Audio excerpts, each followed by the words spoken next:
गोवर्धन के पास एक स्थान है रनवारी, गांव है एक रनवारी। रनवारी के सिद्ध बाबा हुआ करते थे। ब्रज में कई सिद्ध बाबा हुए, सबको नाम अलग अलग हैं पर उनको सिद्ध बाबा कहा जाता है। उनमें से एक सिद्ध बाबा रनवारी के सिद्ध बाबा, आज भी वहाँ लोग जाते, गौड़िया संप्रदाय के ही थे, दर्शन करने जाते हैं। तो सिद्ध बाबा को एक दिन क्या, राधा रानी के परम भक्त थे, राधा रानी उनसे बात करती थी। तो एक दिन मन में आई कि मैं द्वारिका जाके द्वारिकाधीश के दर्शन करके आऊं। तो राधा रानी ने सपना दिया रात को, ओ बाबा कहाँ जा रहे हो है? बाबा बोले, हे स्वामिनी जी मेरी इच्छा है मैं द्वारिका चले जाऊं। अच्छो, तो अब तू हमारो नहीं रहे हो, अब तू रुक्मणी को है गए हो है। अरे ना ना राधा रानी, मैं तो आपको ही हूं, मैं आपसे अलग कैसे रह सकूं? ना ना ना, तभी तो तुम्हारी इच्छा करी द्वारिका जाऊं, या ब्रज में कुछ कमी है का? अरे ना ना राधा, बस इच्छा है। राधा रानी ने मना भी किया मत जाओ, पर पता नहीं कौन सा अपराध, बाबा बोले कि एक दर्शन ही तो करके आना, फिर आना तो ब्रज में ही है। चले गए।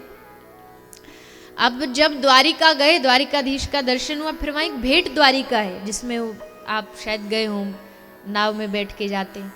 और नाव में जब बैठते वहाँ एक ठप्पा लगता हाथ में, एक टिकट जैसा समझ लीजिए, वो हाथ में लगाया जाता है। तो वो लग गया, बाबा दर्शन करके आ गए वापस रनवारी ब्रज में। अब जैसे ब्रज में आए तो जो भजन में मन लगता था वो नहीं लग रहा। खूब भजन करने बैठते हैं, मन नहीं लगता। आसपास के और जो सिद्ध बाबा थे उनसे जाके पूछा, बाबा क्यों हो रहा है ऐसा? बाबा ने सब पूछा कैसे हुआ, कहाँ गए? बोले वहाँ गए थे। बोले बस राधा रानी ने मना किया ना। राधा रानी ने सपना देके कहा कि ये जो ठप्पा लगवा के आयो ना तू, अब तू वही को है, अब तू मेरो ना रहो। अब जैसे बाबा ने सुनी सो एकदम पश्चाताप की आग जलने लगी। क्या करूं क्या करूं? ये ज्यादा पुरानी घटना नहीं है, ये अभी भी उन लोगों ने जिन्होंने बाबा को देखा उसमें से कुछ अभी भी जिंदा हैं। पूरे गांव में आप जाके पूछना, बाबा छोटी सी कुटिया में रहते थे, बाहर बैठ के एकदम ध्यान कर रहे थे। तभी किसी गांव वाले ने देखा कि बाबा के सर से, बाबा की मस्तिष्क से आग निकलने लगी, अग्नि निकलने लगी। और वो अग्नि थी पश्चाताप की अग्नि। वो धीरे धीरे शरीर तक में आ गई, शरीर में आग जलने लगी। सब गांव वाले भाग के आए, अरे बाबा को काहे गो, बाबा को काहे गो। लोग पानी लेके आए, डालो डालो। बाबा ने ऐसे इशारा कर दिया कि नहीं, कोई यहाँ ना आए, और अब मैं नहीं जी सकता, क्योंकि राधा रानी अगर रुष्ट हो गई तो फिर मैं किसके भरोसे जीऊँ? अब ये शरीर त्याग देना ही अच्छा है।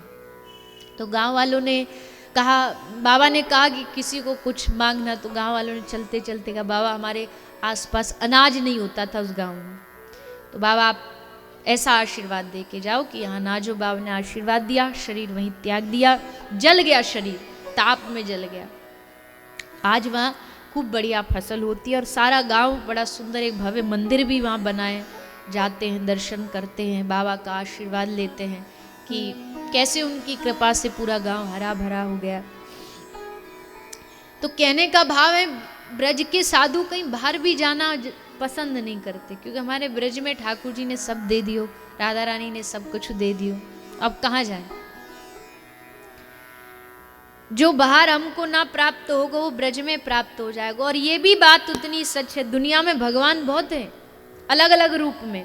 द्वारिका में भी भगवान रहते हैं, जगन्नाथपुरी में भी भगवान रहते हैं, लेकिन जैसे ठाकुर ब्रज के हैं ना, वैसे ठाकुर दुनिया में कहीं ना मिलेंगे आपको। झूठे खावे वाले गारी खा लें, तुम उनके कंधा पे चढ़ के पिद्दी बना के, घोड़ा बना के उनको घूमो तो ठाकुर जी घूम रहे हैं। है सो दुनिया में कोई ठाकुर, ऐसो रंगीलो ठाकुर, रंगों से भरा हुआ, रसों से भरा हुआ। और भगवानों में राम जी में कितनी मर्यादा देखो। राम जी जब चलते हैं ना तो एक हाथ लंबा, बस इतनी नजर दूर देख के चलते हैं, बस इससे आगे उनकी नजर ही नहीं जाती। मर्यादा है जीवन की। पर ब्रज को ठाकुर जब तक सबन को देख करके, सबको अपने आप को दिखा करके, सबके चित्त को ना चुरा ले, तब तक वह को मन ना लगे। वो रोज सज धज के घर से निकले ही, या कारण है कि सब हमको देखें और हमको देख के एकदम भूल जाएं अपने आप को।